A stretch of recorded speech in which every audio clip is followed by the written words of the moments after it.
Bismillahirrahmanirrahim. Assalamualaikum warahmatullahi wabarakatuh. Innal hamdalillah nahmaduhu wa nasta'inuhu wa nastaghfiruh wa na'udzu billahi min shururi anfusina wa min sayyiati a'malina.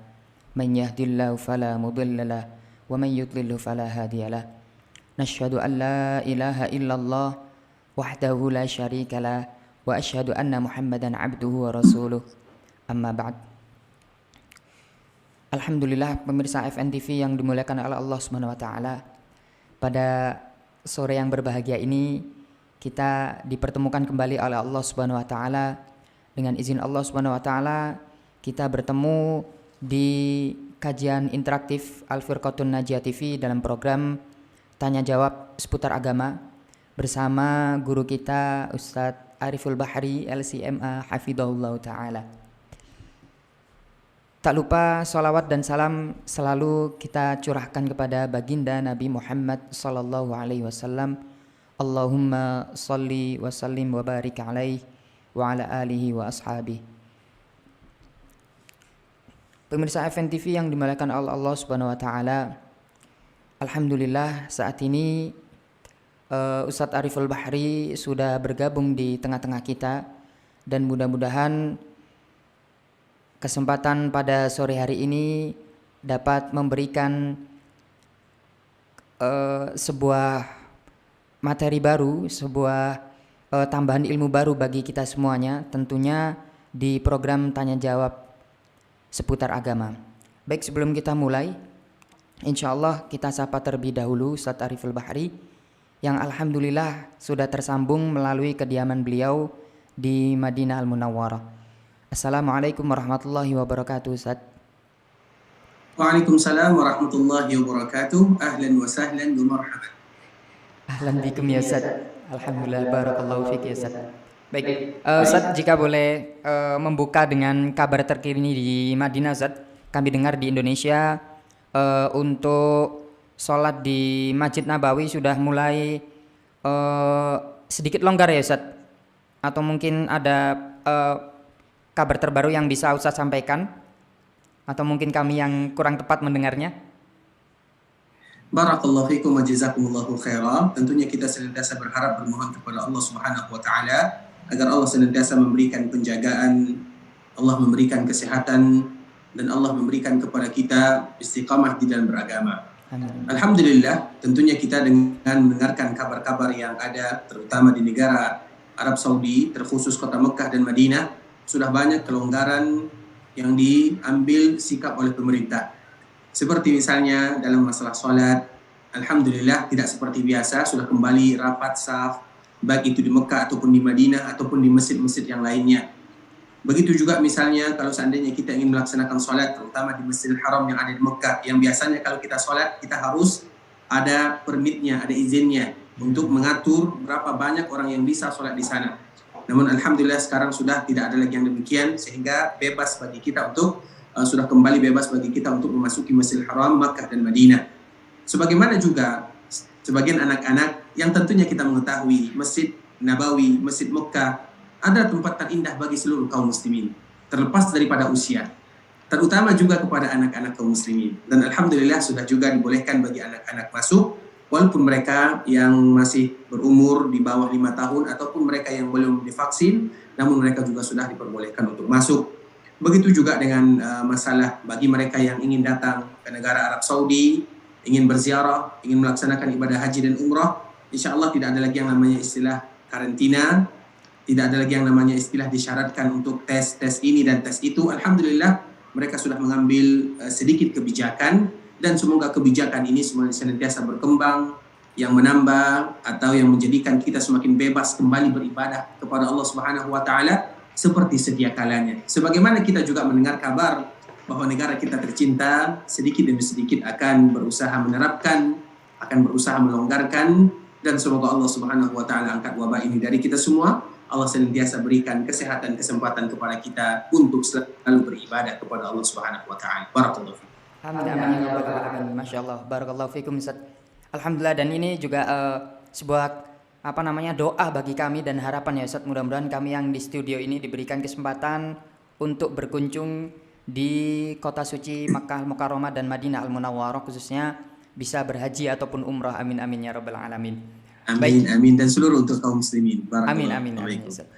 Baik, pemirsa FNTV yang berbahagia, insya Allah pada sore hari ini perlu kami sampaikan bahwa kita akan membagi kajian interaktif pada sore hari ini dalam 2 sesi. Yang pertama kita akan mendengarkan bersama fawaidah ilmu dari Ustadz Ariful Bahri yang nantinya akan disampaikan di sesi pertama. Kemudian melanjut di sesi tanya jawab yang nantinya akan dijawab oleh Ustadz Ariful Bahri. Dan bagi para pemirsa yang ingin melayangkan pertanyaan ataupun ingin mengirimkan pesan singkat, dapat dikirimkan melalui nomor 0853 3691 5132. Sekali lagi di 0853 3691 5132. Dan para pemirsa juga bisa memberikan pertanyaan di fitur chat yang ada di kolom Zoom ataupun raise hand. Insya Allah akan kami layangkan kepada Ustadz pertanyaannya, ataupun yang di Zoom juga bisa memberikan pertanyaan secara pribadi di akun 00. Baik, itu tadi sedikit pembukaan. Insya Allah mari kita dengar bersama faedah ilmu dari Ustadz Ariful Bahri LCMA Hafidhahullah Ta'ala. Kami dari studio menyampaikan selamat belajar dan menuntut ilmu syar'i kepada Ustadz. Falyatafaddal mashkura. Bismillahirrahmanirrahim. Alhamdulillahirabbil alamin. Wassalatu wassalamu ala asyrafil anbiya'i wal mursalin wa ala alihi wa ashabihi wa man tabi'ahum bi ihsanin ila yaumiddin, amma ba'd. Alhamdulillah, segala puji bagi Allah Subhanahu wa taala yang senantiasa memberikan kemudahan, kelancaran kepada kita bersama, dan kita senantiasa berharap memohon kepada Allah Subhanahu wa taala agar Allah memberikan kepada kita kebaikan di dunia dan juga kebaikan di akhirat kelak nantinya. Kemudian salawat beriringkan salam semoga tetap tercurahkan buat baginda Rasulullah sallallahu alaihi wasallam, Nabi yang mulia junjungan kita bersama, uswah dan qudwah, Rasul kita tercinta Muhammadun sallallahu alaihi wasallam. Allahumma salli ala Muhammad wa ala ali Muhammad kama sallaita ala Ibrahim wa ala ali Ibrahim innaka Hamidum Majid. Allahumma barik ala Muhammad wa ala ali Muhammad kama barakta ala Ibrahim wa ala ali Ibrahim innaka Hamidum Majid. Ikhwatal Islam, saudara kaum muslimin, kaum muslimat, ikhwani akhwati, rahimani wa rahimakumullah. Pada kesempatan yang berbahagia ini, kita akan melihat sedikit kejadian yang pernah dialami oleh Rasulullah sallallahu alaihi wasallam dan juga istrinya tercinta, bagaimana pengaruh seorang istri dalam kehidupan rumah tangga, begitu juga dengan Rasulullah sallallahu alaihi wasallam. Tentunya kita di dalam rumah tangga saling memberikan motivasi satu dengan yang lainnya, saling percaya antara satu dengan yang lainnya, saling memberikan semangat antara satu dengan yang lainnya, saling memahami antara satu dengan yang lainnya, sehingga dengan itulah rumah tangga kita akan berjalan, dan dengan itu pula lah kita akan mudah mendapatkan sakinah, mawaddah dan rahmah. Begitu juga dengan Rasulullah sallallahu alaihi wasallam.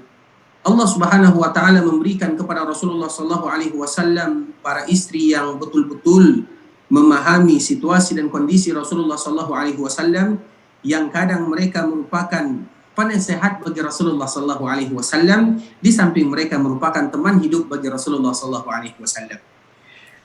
Sebuah kisah yang sangat indah yang mungkin kita angkat pada kesempatan yang berbahagia ini, ketika terjadi pada tahun ke-6 Hijriah yang kita kenal dengan perjanjian Hudaybiyah, di mana Rasulullah sallallahu alaihi wasallam dan kaum muslimin yang ada di kota Madinah, mereka ingin melaksanakan ibadah umrah ke kota Mekah. Akhirnya mereka melakukan persiapan dan mereka melakukan perjalanan. Tahu-tahunya ketika mereka sampai di perjalanan, mereka dihalangi oleh orang-orang Quraisy.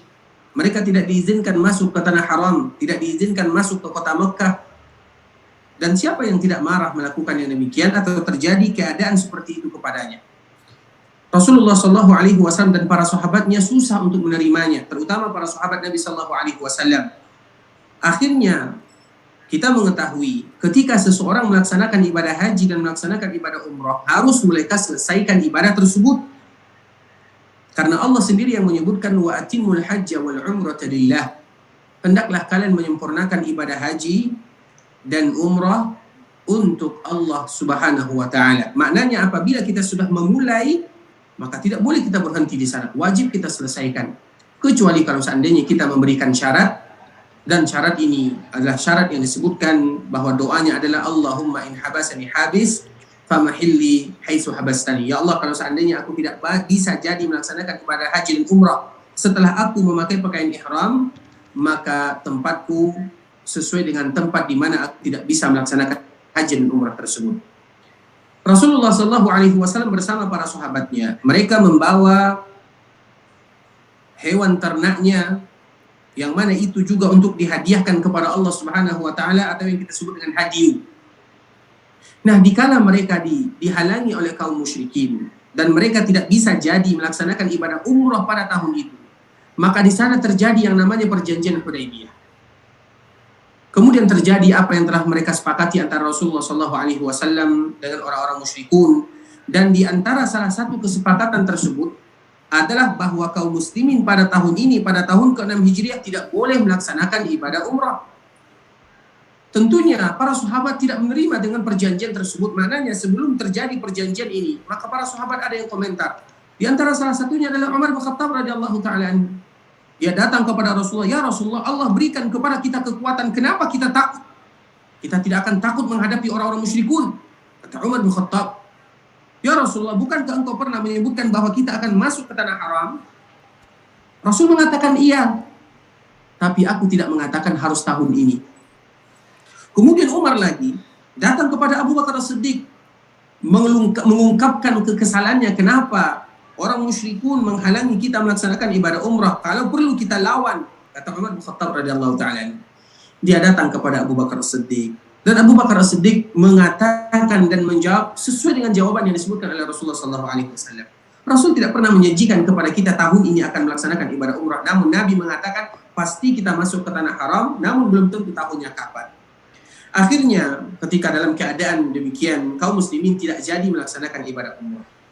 Kalau mereka tidak jadi melaksanakan ibadah umrah, mereka harus mencukur rambutnya. Mereka harus mencukur rambutnya. Kemudian Rasulullah SAW pun memerintahkan para sahabatnya untuk mencukur rambutnya. Namun para sahabat Nabi SAW bukan berarti mereka tidak mau mengindahkan perintah Nabi SAW. Namun mereka masih berharap untuk masuk ke tanah haram untuk melaksanakan ibadah umrah, karena tanah haram itu hampir sampai, sudah ada di depan mata mereka, dekat sekali mereka akan sampai ke kota Mekah. Sehingga para sahabat masih ada harapan dan mereka belum mau mencukur rambutnya. Rasulullah SAW pun masuk ke tendanya, bercerita kepada istrinya bahwa para sahabatnya belum mau mencukur rambutnya karena harapan mereka masih ingin melaksanakan ibadah umrah. Apa jawaban istri Rasulullah SAW? Seorang istri yang memberikan sikap optimis kepada suaminya, seorang istri yang menjadi tempat curhatan para suaminya, seorang istri yang memberikan solusi kepada suaminya, seorang istri yang memberikan jalan keluar, tempat curhat bagi suaminya, tempat berbincang suaminya, menyebutkan kepada Rasulullah SAW.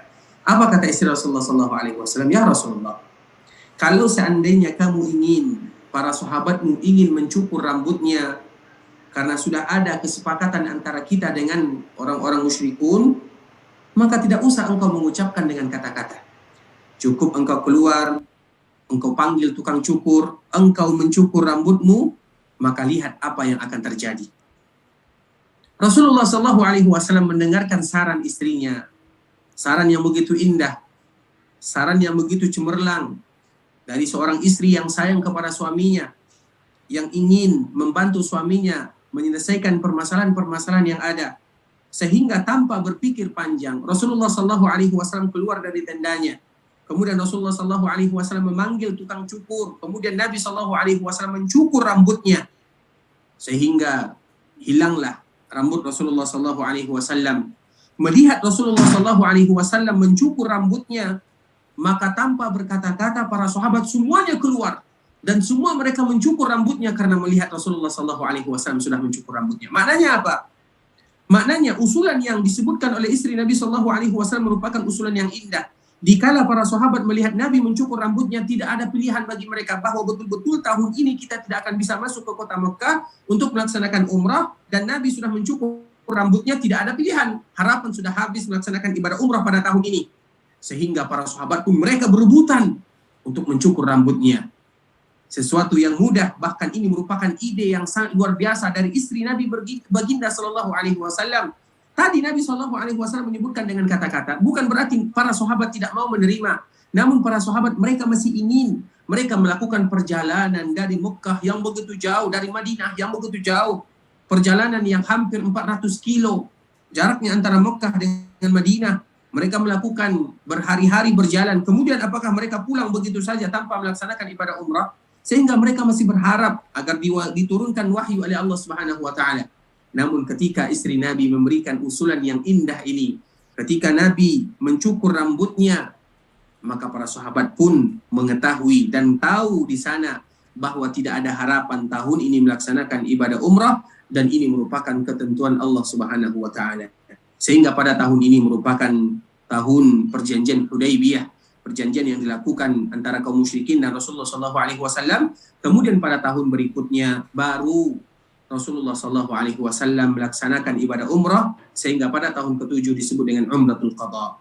Namun inti daripada pembahasan yang kita sebutkan pada kesempatan yang berbahagia ini, ikhwatal Islam, yaitu bagaimana seorang istri yang betul-betul menginginkan solusi, jalan keluar, membantu suaminya, terutama membantu suaminya apabila suaminya mendapatkan masalah. Karena tentunya kalau seandainya seorang suami dengan istrinya merasa aman, merasa tenang, saling curhat antara satu dengan yang lainnya, maka itulah jalan menuju kebahagiaan, dan dengan itu pula lah mereka mendapatkan sakinah, mawaddah dan rahmah. Dan semoga Allah Subhanahu wa taala menjadikan keluarga kita keluarga yang diridhai oleh Allah Subhanahu wa taala, keluarga yang bahagia sebagaimana bahagianya keluarga Rasulullah sallallahu alaihi wasallam. Barakallahu fikum ikhwatal Islam. Sampai di sini yang bisa kita sebutkan, istimbat yang sangat luar biasa, kisah yang sangat indah yang kita berusaha untuk menerapkan dalam kehidupan sehari-hari, bagaimana istri Nabi sallallahu alaihi wasallam, dan bagaimana beruntungnya pasangan suami istri ketika mereka saling mengerti, ketika mereka saling menginspirasi, ketika mereka saling berbagi. Barakallahu fikum wa jazakumullahu khairan. Barakallahu fikum ya Ustaz, wa jazakumullahu khairan katsira atas fawaid yang disampaikan pada kajian interaktif AFN pada sore hari ini, yaitu pada program Tanya Jawab Agama. Baik, kepada para pemirsa sekalian yang sudah bergabung bersama kami, perlu kami sampaikan kembali lagi, apabila ada pertanyaan yang ingin disampaikan ataupun ingin memberikan pertanyaan, dapat disampaikan di layanan telepon atau pesan singkat di nomor 0853 3691 5132, atau juga bagi yang sudah bergabung di Zoom bisa menyampaikan pertanyaannya melalui akun dengan username 00. Baik Ustaz, ini izin mengangkut beberapa pertanyaan yang sudah masuk di redaksi kami. Boleh kami sampaikan Ustaz dan izin kami bacakan? Silahkan, barakallahu fikum. Baik, yang pertama ini dari Zoom atas nama Az-Zahra Putri. Assalamualaikum, semoga Ustadz, keluarga, panitia dan kaum muslimin selalu dalam lindungan Allah Subhanahu wa taala. Amin ya rabbal alamin. Afwan Ustadz, izin bertanya, kita berusaha tidak bermaksiat tapi terkadang tetap bermaksiat. Adakah cara agar tidak bermaksiat Ustadz? Adakah ciri-ciri taubat kita sudah diterima oleh Allah Subhanahu wa taala? Jazakallahu khairan ya Ustadz wa barakallahu fiik. Barakallahu fikum wa jazakumullahu khairan. Semoga Allah Subhanahu wa taala senantiasa memberikan penjagaan kepada kita. Allah Subhanahu wa taala memberikan istiqamah kepada kita, dan Allah Subhanahu wa taala senantiasa menerima taubat kita, dan kita senantiasa menjadi hamba yang selalu kembali kepada Allah Subhanahu wa taala. Kita mengetahui di antara kodrat manusia adalah mereka melakukan salah dan dosa. Bahkan Allah Subhanahu wa taala sendiri yang menyebutkan, ya ibna Adam, innakum tukhti'una bil-laili wan-nahar wa ana aghfiru dzunuba fastaghfiruni aghfir lakum. Wahai anak Adam, sesungguhnya kalian melakukan salah, silap dan dosa siang dan malam. Fastaghfiruni. Kalau seandainya kalian melakukan dosa dan maksiat, maka aku yang akan mengampunkan dosa kalian. Tinggal bagaimana kalian senantiasa datang, memohon, meminta ampun kepada aku, kata Allah Subhanahu wa taala, maka aku akan ampunkan. Bahkan di dalam riwayat yang lain, Allah Subhanahu wa taala juga menyebutkan, "Lau lam tuznibu la zahaballahu bikum." Kalau seandainya kalian tidak melakukan salah dan dosa, maka Allah akan ganti kalian dengan makhluk yang lainnya. Kemudian yuznibun summa yastaghfirun. Kemudian mereka melakukan dosa dan salah, kemudian mereka kembali kepada Allah Subhanahu wa taala. Hadis ini sengaja kita bacakan, bukan berarti kita harus melakukan dosa, tidak. Namun ini merupakan kuadrat seorang manusia ketika mereka melakukan salah dan dosa, itu adalah seorang manusia. Namun setelah mereka melakukan dosa tersebut, yang mana mereka tidak menyengaja. Ingat, bukan berarti kita harus melakukan dosa, tidak. Namun kadang-kadang kita terjatuh ke dalam kesalahan, kita terjatuh ke dalam dosa. Di saat itulah kita senantiasa harus kembali kepada Allah Subhanahu wa taala. Sehingga kita lihat Nabi baginda yang mulia sallallahu alaihi wasallam beristighfar 100 kali dalam sehari. Beristighfar 70 kali dalam sehari. Kalau seandainya Nabi yang sudah diampunkan kesalahannya, apa yang pernah dilakukan dan yang akan dilakukan, Nabi yang dijamin masuk surga oleh Allah Subhanahu wa taala, beristighfar siang dan malam kepada Allah, maka kita lebih banyak lagi beristighfar kepada Allah Subhanahu wa taala. Sehingga di dalam zikir pagi dan sore ada ucapan yang harus kita lakukan, atau ucapan yang kita ucapkan, astagfirullah wa atubu ilaih. Astagfirullah wa atubu ilaih. Minimal kita mengucapkan 100 kali astagfirullah wa atubu ilaih. Aku minta ampun kepada Allah dan aku bertobat kepada Allah Subhanahu wa taala. Sekali lagi kita ucapkan atau kami katakan, bukan berarti kita harus melakukan dosa, tidak. Namun bagaimana kita selalu kembali kepada Allah Subhanahu wa taala dan kita selalu minta ampun, memohon kepada Allah Subhanahu wa taala. Karena Allah ingin hambanya selalu kembali kepadanya. Dan di antara salah satunya ketika hamba tersebut melakukan kesalahan, maka mereka ingat ketika mereka tersalah dan tersilap, mereka kembali dan langsung beristighfar kepada Allah Subhanahu wa taala. Kemudian kita juga harus tahu, ikhwatul Islam, ketika kita melakukan kesalahan, Allah Subhanahu wa taala juga memerintahkan kepada kita untuk menutupi kesalahan kita tersebut dengan melakukan kebaikan. Watsbi'il sayyi'atal hasanah tamhuha. Rasulullah SAW menyebutkan, kalau seandainya kalian melakukan kesalahan, ikuti kesalahan tersebut dengan banyak melakukan kebaikan. Maknanya apa? Lakukan kebaikan. Dan kesalahan kita minta ampun kepada Allah Subhanahu wa taala. Sebagaimana juga Rasulullah SAW menyebutkan, kalau seandainya kalian melakukan kesalahan, salat 2 rakaat untuk Allah Subhanahu wa taala. Minta ampun kepada Allah Subhanahu wa taala. Sehingga maknanya apa? Kita semakin dekat kepada Allah Subhanahu wa taala. Sehingga para ulama menyebutkan ada sebahagian hamba ketika mereka merasa dirinya tidak pernah melakukan kesalahan, maka dengan itulah datang sifat ujub, sifat takabur di dalam dirinya. Namun ketika mereka melakukan kesalahan, mereka sadar bahwa mereka melakukan kesalahan dan mau kembali kepada Allah, dengan itulah mereka akan meneteskan air mata, mereka bersimpuh di hadapan Allah Subhanahu wa taala, mereka betul-betul meminta ampun, memohon kepada Allah agar Allah ampunkan. Makanya para ulama menyebutkan kadang derajat seorang hamba lebih mulia di sisi Allah Subhanahu wa taala ketika mereka melakukan kesalahan, kemudian mereka kembali dan memohon kepada Allah agar Allah ampunkan dosa mereka. Kenapa? Karena di saat kita melakukan kesalahan, kita betul-betul sadar bahwa kita mengharapkan ampunan Allah Subhanahu wa taala dengan betul-betul khusyuk. Karena mereka yang bersalah, mereka yang berdosa, mereka yang bertaubat kepada Allah setelah mereka melakukan kesalahan, bertaubatnya beda, memohonnya berbeda. Tidak ada atau jarang di antara mereka yang tidak meneteskan air mata. Itu yang diinginkan oleh Allah kepada hambanya. Bagaimana mereka selalu kembali kepada Allah Subhanahu wa taala. Kemudian bertobat kepada Allah dengan ucapan, sebagaimana kita juga bertobat kepada Allah Subhanahu wa taala dengan perbuatan, ucapan kita dan Allah taala, ucapan dengan mengucapkan astagfirullah wa atubu ilaih, perbuatan bagaimana kita menutupi kesalahan kita dengan kebaikan-kebaikan yang sangat banyak sambil kita berazam bahwa kita tidak akan lagi melakukan kesalahan yang sama, yaitu berazam. Namun kalau seandainya kembali lagi kita terjatuh ke sana, kita kembali kepada Allah, bermohon kepada Allah agar Allah menerima taubat kita. Dan tidaklah termasuk salah satu syarat taubat bahwa kita tidak kembali lagi melakukannya, itu bukan syarat, namun harus ada azam. Azam itu apa? Ya Allah, bantu diriku untuk tidak kembali lagi melakukan kesalahan. Dan ini ikhwatul Islam, bukan berarti kita bebas melakukan dosa, bebas melakukan kesalahan, tidak. Namun dalam masalah ini kita harus lebih memperkuat keyakinan kita tentang harapan kita kepada Allah. Kita harus ingat kepada Allah tentang ampunan Allah, tentang kasih sayang Allah Subhanahu wa taala. Sehingga Allah Subhanahu wa taala membentangkan tangannya di siang hari untuk menerima taubat mereka yang melakukan kesalahan di malam hari. Allah bentangkan tangannya di malam hari untuk menerima taubat di siang hari. Siang dan malam Allah bentangkan tangannya untuk mengampuni dosa kita sebagai hamba. Tinggal bagaimana kita selalu kembali bermohon, berharap kepada Allah Subhanahu wa taala, dan semoga Allah ampunkan dosa kita, Allah tutupi aib kita, dan Allah terima taubat kita. Barakallahu fikum. Baik, barakallahu fikum ya Ustaz. Jazakallahu khairan katsira atas jawabannya dan itu tadi pertanyaan pertama dan juga dijawab oleh Ustaz langsung. Mudah-mudahan jawaban dari Ustaz dapat menjadikan ilmu dan pengetahuan baru bagi kita semua dan para pendengar yang bergabung pada sore hari ini. Baik, selanjutnya ini Ustaz masuk dari WhatsApp Ustaz. Izin kami bacakan dan perlu kami sampaikan, mohon maaf kepada para pemirsa sekalian bahwa pertanyaan-pertanyaan yang masuk akan terlebih dahulu kami sortir dan tidak semuanya kami bacakan. Insya Allah mudah-mudahan ini menjadi pemakluman bersama dan mudah-mudahan dapat dijadikan sebagai acuan kami di studio dan juga lebih baik dan lebih ahsan untuk disampaikan kepada Ustadz. Baik, pertanyaan dari hamba Allah Ustadz. Bismillah, mohon izin bertanya Ustadz. Bolehkah saya sholat ketika ada azan berkumandang? Misal sholat tahiyatul masjid. Sedangkan saya tidak berani duduk sebelum sholat. Barakallahu fikum Ustaz atas jawabannya.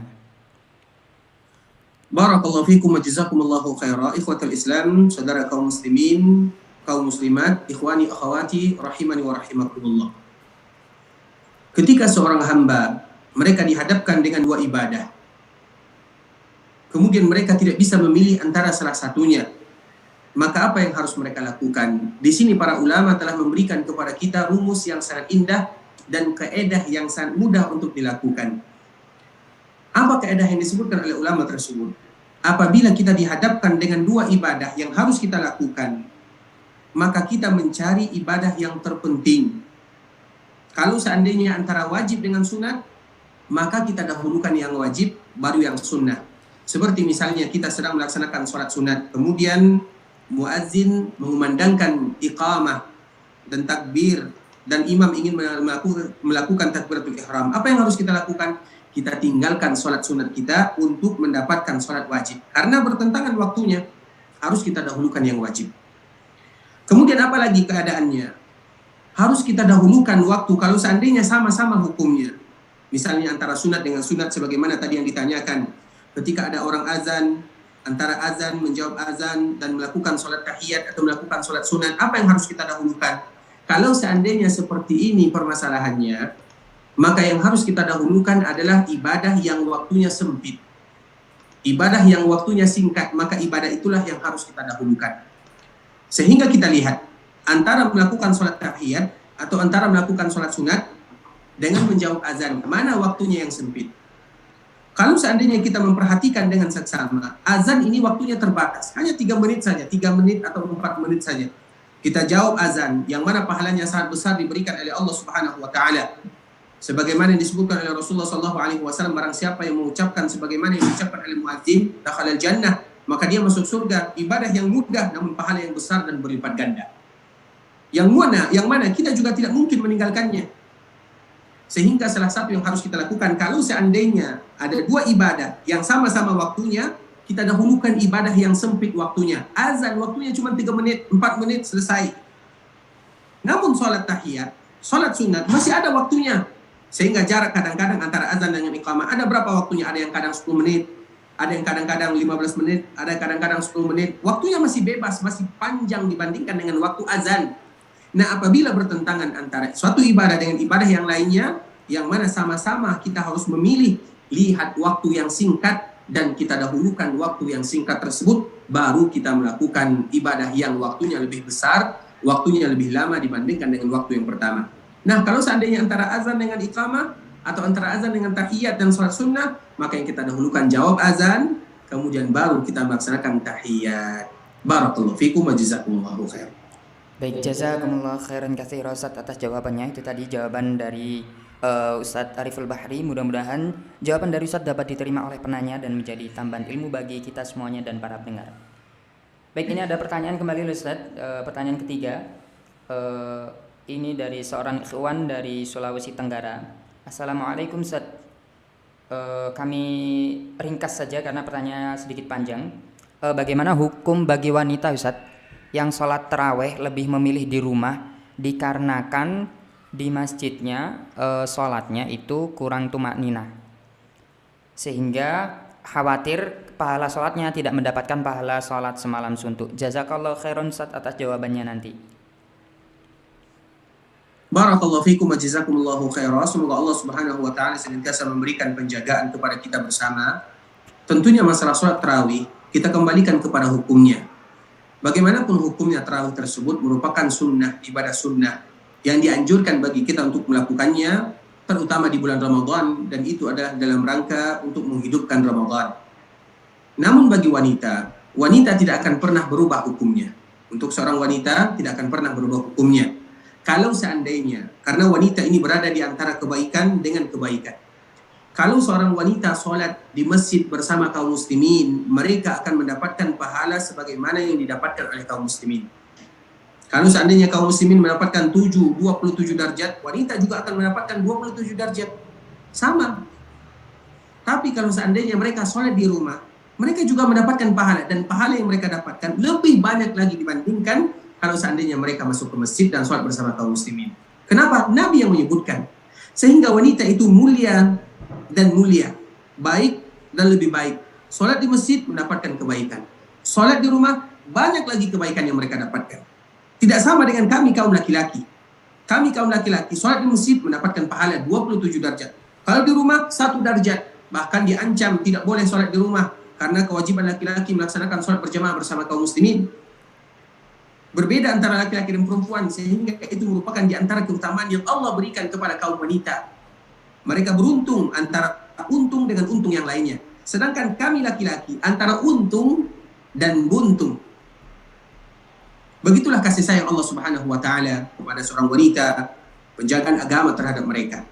Nah, begitu juga dengan sholat tarawih. Kalau seandainya mereka merasa lebih tumakninah, mereka merasa lebih sempurna ibadah sholatnya ketika mereka di rumah, itulah yang terbaik. Bukan berarti kita melarang wanita sholat di masjid, tidak, karena Nabi melarang. Ada orang yang melarang kaum muslimin atau wanita-wanita kaum muslimin sholat di masjid. La tamna'u ima Allah masajid Allah. Jangan kalian melarang wanita-wanita untuk sholat ke masjid. Tidak boleh kita melarang mereka. Namun tentunya mereka merasa, ketika mereka merasa sholat di rumah lebih sempurna, lebih nyaman, lebih tenang, lebih khusyuk, lebih terhindar dari fitnah sana sini, maka itulah yang terbaik. Itulah yang harus mereka lakukan dan tidak menjadi masalah. Oleh karenanya ketika seorang wanita melaksanakan sholat di rumah dibandingkan di masjid, maka itu tidak menjadi masalah. Namun kalau seandainya mereka sholat di masjid, itu juga tidak menjadi masalah selama tidak ada fitnah di antara mereka atau tidak ada dosa, karena seorang mengetahui kalau seandainya sholat di masjid apa yang akan terjadi. Apakah mereka mendatangkan dosa atau tidak, atau apakah mereka sempurna beribadah atau tidak dibandingkan dengan sholat mereka di rumah mereka masing-masing. Barakallahu fikum wa jazakumullahu khair. Jazakallahu khairan katsiran Ustaz atas jawabannya. Mudah-mudahan menjadi referensi baru bagi penanya dan juga bagi kami semuanya yang sudah bergabung di kajian pada sore hari ini. Baik Ustaz, melanjut kembali di pertanyaan keempat. Ini ada pertanyaan dari kolom chat Zoom. Bismillah, Ustaz izin bertanya Ustaz. Adakah hadis bahwa laki-laki tidak boleh berambut panjang? Ini berkaitan dengan tasyabuh bukan Ustaz? Afwan. Baik, tafadhol Ustaz. Jazakallahu khairan katsiran. Barakallahu fikum wa jazakumullahu khairan. Kalau seandainya kita melihat Rasulullah sallallahu alaihi wasallam yang merupakan uswah dan qudwah kita bersama, Rasulullah sallallahu alaihi wasallam pernah berambut sampai ke bahunya, wafrah. Karena Rasulullah sallallahu alaihi wasallam memiliki model rambut, ada 3 model rambut yang disebutkan oleh para ulama sebagaimana dinukilkan oleh Imam At-Tirmidzi rahimahullah taala di dalam kitabnya Asy-Syama'il. Rasulullah sallallahu alaihi wasallam kadang rambutnya biasa, kadang rambutnya tidak ada, sebagaimana ketika Nabi melaksanakan ibadah umrah dan melaksanakan ibadah haji, dicukur habis rambutnya. Kadang Nabi sallallahu alaihi wasallam rambutnya sampai di telinganya. Bahkan kadang Nabi sallallahu alaihi wasallam sampai di bahunya rambut Rasulullah sallallahu alaihi wasallam. Namun itu semua lebih identik kepada kebiasaan yang ada di daerah masing-masing. Namun secara hukum tidak menjadi masalah kalau seandainya ada seorang laki-laki memiliki rambut panjang, tidak menjadi masalah. Namun itu lebih dikembalikan kepada adat, dan adat atau tradisi yang ada di suatu daerah berbeda dengan daerah yang lainnya. Seperti misalnya sebagian daerah yang ada di Sumatera tidak boleh anak-anak atau tidak boleh seseorang rambut panjang, misalnya tradisi yang ada di mereka, maka tidak menjadi masalah karena itu lebih diidentikan kepada tradisi dan adat. Di sebagian daerah Jawa misalnya lebih suka rambutnya panjang misalnya, maka tidak menjadi masalah. Kedua-duanya boleh dilakukan karena memang Nabi juga Shallallahu Alaihi Wasallam berambut panjang. Namun dikembalikan kepada daerah masing-masing apa menurut mereka, apakah rambut panjang itu adalah biasa-biasa saja, atau mereka melihat mereka yang berambut panjang itu orang yang kurang biasa atau luar biasa, itu dikembalikan kepada daerah masing-masing. Barakallahu fikum. Barakallahu fiik, jazakallahu khairan Ustaz atas jawabannya. Mudah-mudahan dapat diterima oleh penanya dan menjadi tambahan ilmu bagi kita semuanya. Terakhir ini Ustaz, pertanyaannya sedikit panjang, mohon izin kami ringkas. Assalamualaikum warahmatullahi wabarakatuh. Afwan izin bertanya Ustaz. Kebetulan Ana dari Taiwan punya seorang ayah tiri yang dulu ketika hidup bersama itu tidak harmonis, tapi alhamdulillah di umur senjanya akhirnya mendapatkan hidayah dan sekarang taat beribadah. Ustadz izin bertanya, qadarullah sebelum bertemu dan kembali pulang ke tanah air, beliau sudah meninggal. Kemudian kira-kira apa amalan yang bisa saya lakukan Ustadz agar bisa terhitung sebagai merawat beliau di saat beliau benar-benar bertaubat? Mohon doanya untuk beliau Ustaz. Jazakallahu khairan katsira atas jawabannya nanti. Barakallahu fikum wa jazakumullahu khairan. Semoga Allah Subhanahu wa taala ampunkan dosa orang tua kita. Allah ampunkan dosa orang tua atau ayah tiri kita. Allah ampunkan dosa saudara-saudara kita yang sudah mendahulu kita. Dan Allah Subhanahu wa taala mengampuni saudara-saudara kita kaum muslimin. Allah menjadikan perkuburan mereka taman di antara taman-taman surga. Dan kita pun bermohon kepada Allah Subhanahu wa taala agar Allah menghadiahkan kepada kita husnul khatimah. Ikhwatul Islam, saudara kaum muslimin, kaum muslimat, ikhwani akhwati rahimani wa rahimakumullah. Kalau seandainya ada orang yang sudah meninggal, terutama ada hubungannya dengan kita seperti ayah tiri kita yang mana kita merantau untuk mencari ma'isyah dan kita belum sempat berbakti kepada mereka, membalas jasa-jasa mereka, maka masih banyak hal-hal yang bisa kita lakukan. Misalnya hal yang kita lakukan, ada kata-kata sepakat dari para ulama yang itu semua sampai. Yang pertama, bersedekah atas nama mereka, berwakaf atas nama mereka, mengeluarkan harta atas nama mereka. Itu dikatakan oleh para ulama, mereka sepakat bahwa pahalanya akan sampai kepada si mayit. Misalnya kita mengatakan, ini ada uang 1 juta rupiah, kita wakafkan ke kaum muslimin, ke masjid-masjid Allah Subhanahu wa taala, atau di tempat-tempat yang menjadi maslahat bagi kaum muslimin, maka itu akan sampai kepada orang tua kita tersebut, dan itu adalah di antara ibadah yang mulia. Begitu juga dengan misalnya kita membadalkan mereka, baik ibadah haji ataupun ibadah umrah, itu juga disebutkan oleh para ulama sepakat akan sampai kepada mereka. Begitu juga dengan melaksanakan ibadah puasa untuk mereka, begitu juga mendoakan mereka. Ibadah-ibadah ini merupakan ibadah yang para ulama itu sepakat bahwa ibadah tersebut sampai kepada mereka.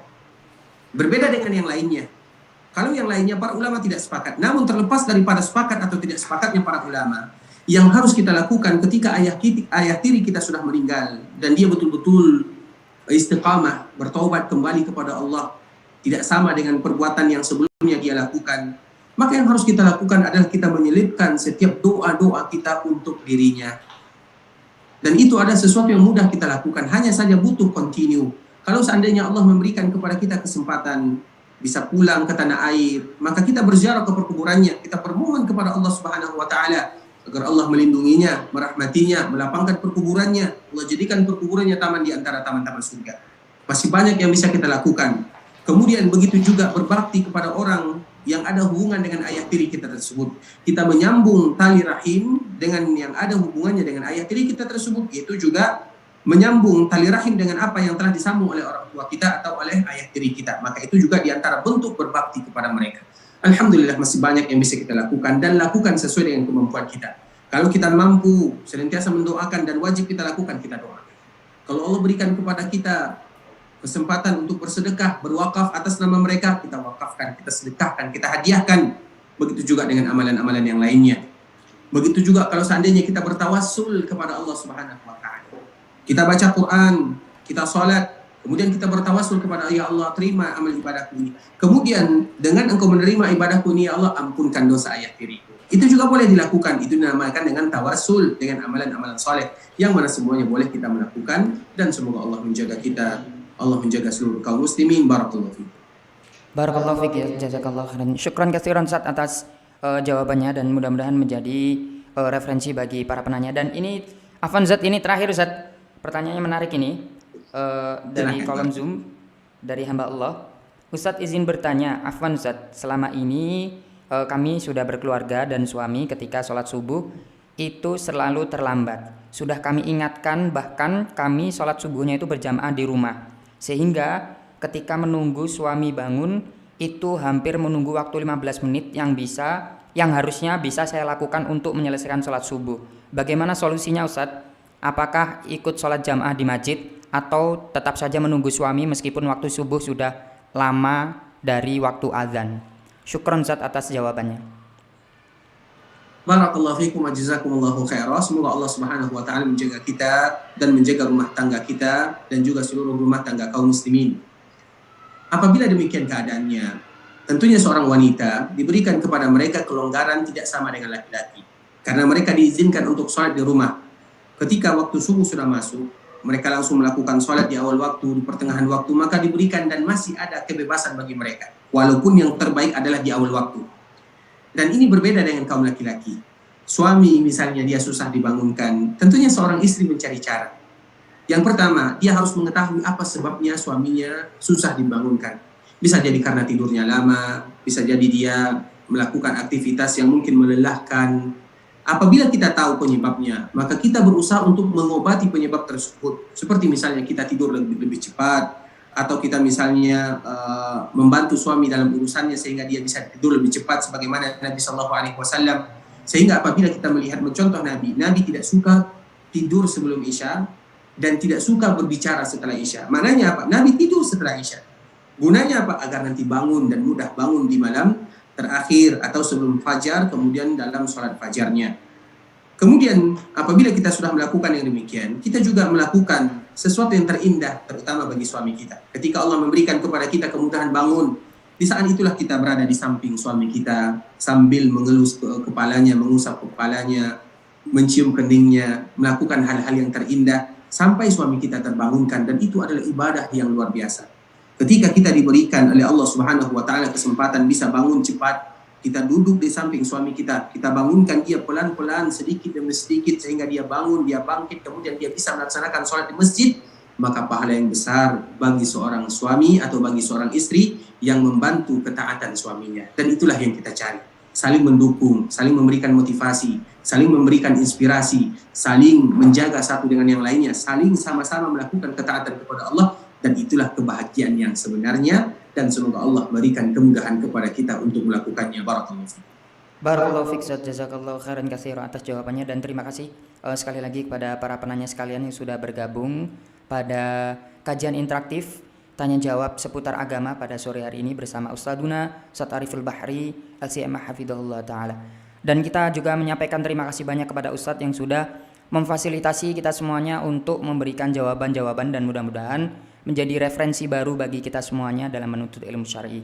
Dan kami juga sampaikan permintaan maaf yang sebesar-besarnya kepada beberapa pertanyaan yang sudah masuk ke meja redaksi namun tidak dapat kami sampaikan kepada Ustadz maupun kami tayangkan di kajian di program sore hari ini. Baik Ustadz, kita sudah masuk di sesi terakhir.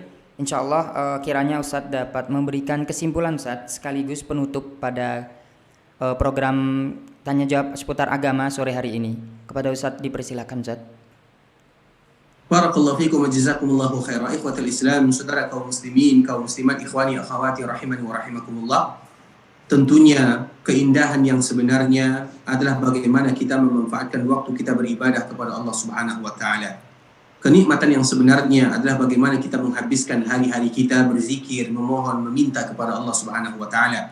Semakin kita dekat kepada Allah, semakin tenang, semakin nyaman, semakin mudah urusan kita. Wa may yattaqillaha yaj'al lahu makhraja. Barang siapa yang selalu bertakwa kepada Allah, Allah akan berikan kepadanya kemudahan dalam setiap urusan, dan semoga Allah mudahkan urusan kita bersama.